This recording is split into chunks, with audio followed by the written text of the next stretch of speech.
Assalamualaikum warahmatullahi wabarakatuh. Hai, saya Muhammad Jeffrey, Ustaz Jeb daripada SMK Sri Tasik. InsyaAllah, musim PKP ini kita akan sama-sama belajar khususnya mata pelajaran Pendidikan Islam dalam kelas kita hari ini yang diadakan di rumah. Okey, semoga semua pelajar sihat walafiat. Tapi sebelum kita start belajar, jangan lupa like dan subscribe. Okey, terbaik, cantik.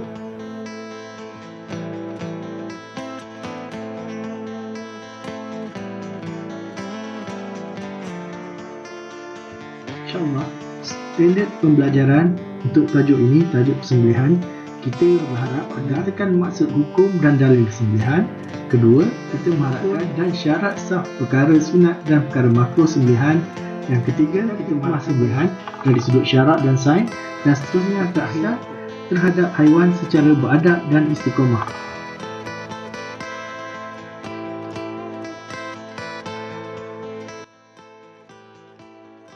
حرمت عليكم الميتة والدم ولحم الخنزير وما أهل لغير الله به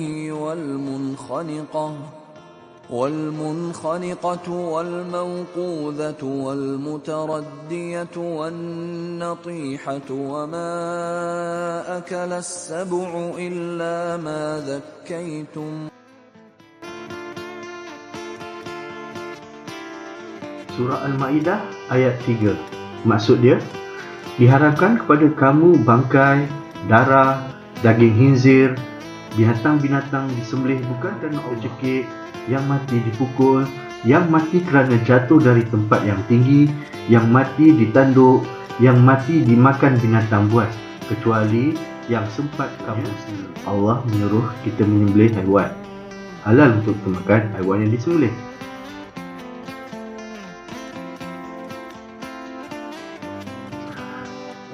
Hadis meriwayatkan bahawa Rasulullah sallallahu alaihi wasallam bersabda, "Ma adharad dam wa zikra smullahi alaihi fakuluh." Yang bermaksud, setiap yang ditumpahkan darahnya dengan menyebut nama Allah, maka makanlah. Hadis riwayat Al-Bukhari.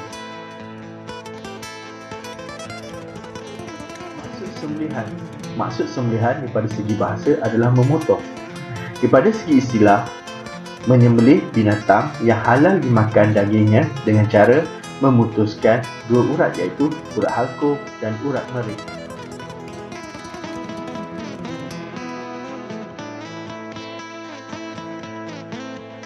Hukum sembelihan. Hukum sembelihan adalah wajib supaya halal dimakan dagingnya.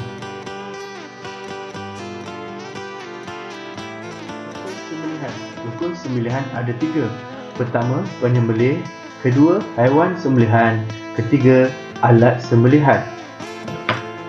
Pertama, penyembelih. Kedua, haiwan yang untuk disembelih. Ketiga, alat yang digunakan untuk sembelihan. Tapi bukanlah gunting, kita akan guna pisau.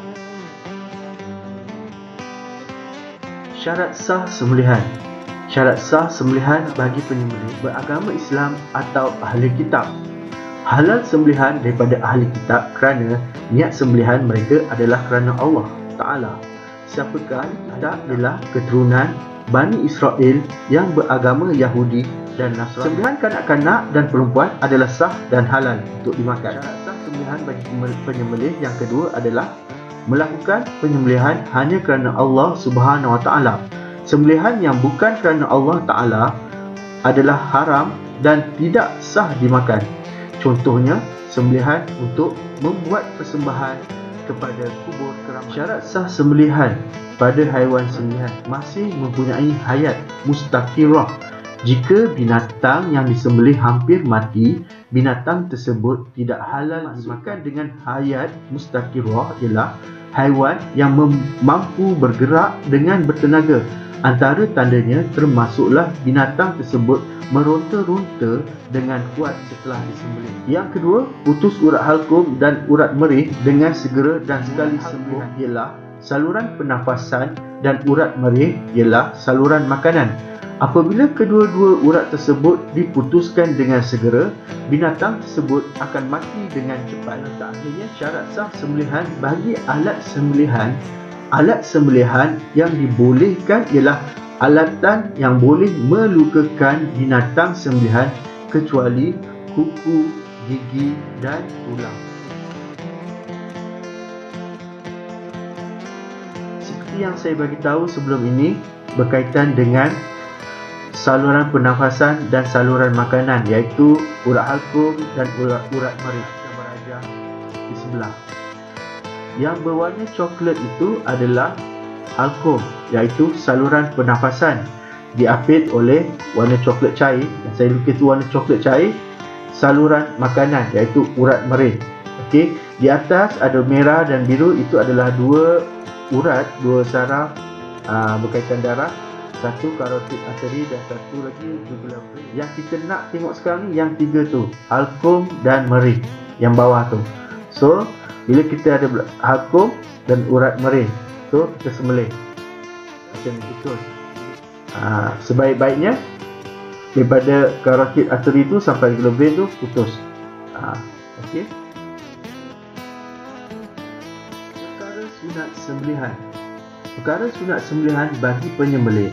Pertama, penyembelih menajamkan pisau.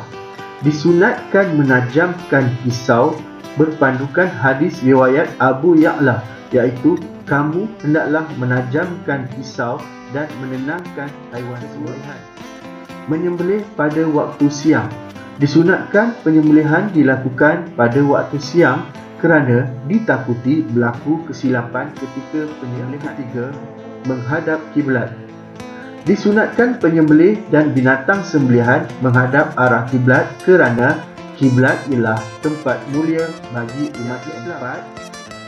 Membaca basmalah. Disunatkan penyembelih membaca basmalah ketika permulaan menyembelih dengan menyebut Bismillahirrahmanirrahim. Perkara sunat sembelihan bagi haiwan sembelihan ialah membaringkan binatang sembelihan pada rusuk sebelah kiri. Manakala perkara sunat sembelihan bagi alat sembelihan ialah alatan yang tajam seperti pisau, menggunakan pisau yang tajam, pedang, parang yang tajam. Perkara makruh sembelihan. Perkara makruh sembelihan pada penyembelih: menyembelih di hadapan binatang lain, menyembelih pada waktu malam, tidak menghadap kiblat dan tidak membaca basmalah. Bagi haiwan sembelihan pula, perkara makruh sembelihan ialah menyiksa binatang. Alat sembelihan menggunakan pisau yang tumpul. Gambar di sebelah menunjukkan salah satu proses dalam penyembelihan haiwan.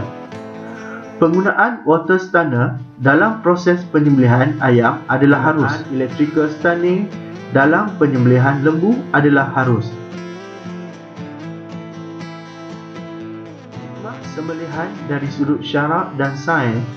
Pertama, membezakan antara daging yang halal dengan daging yang haram supaya ibadah diterima. Kedua, menghindarkan diri daripada penyakit yang terdapat dalam binatang kerana toksin dan bakteria yang terdapat dalam darah binatang telah dikeluarkan ketika proses penyembelihan. Ketiga, mempercepatkan proses kematian binatang yang disembelih.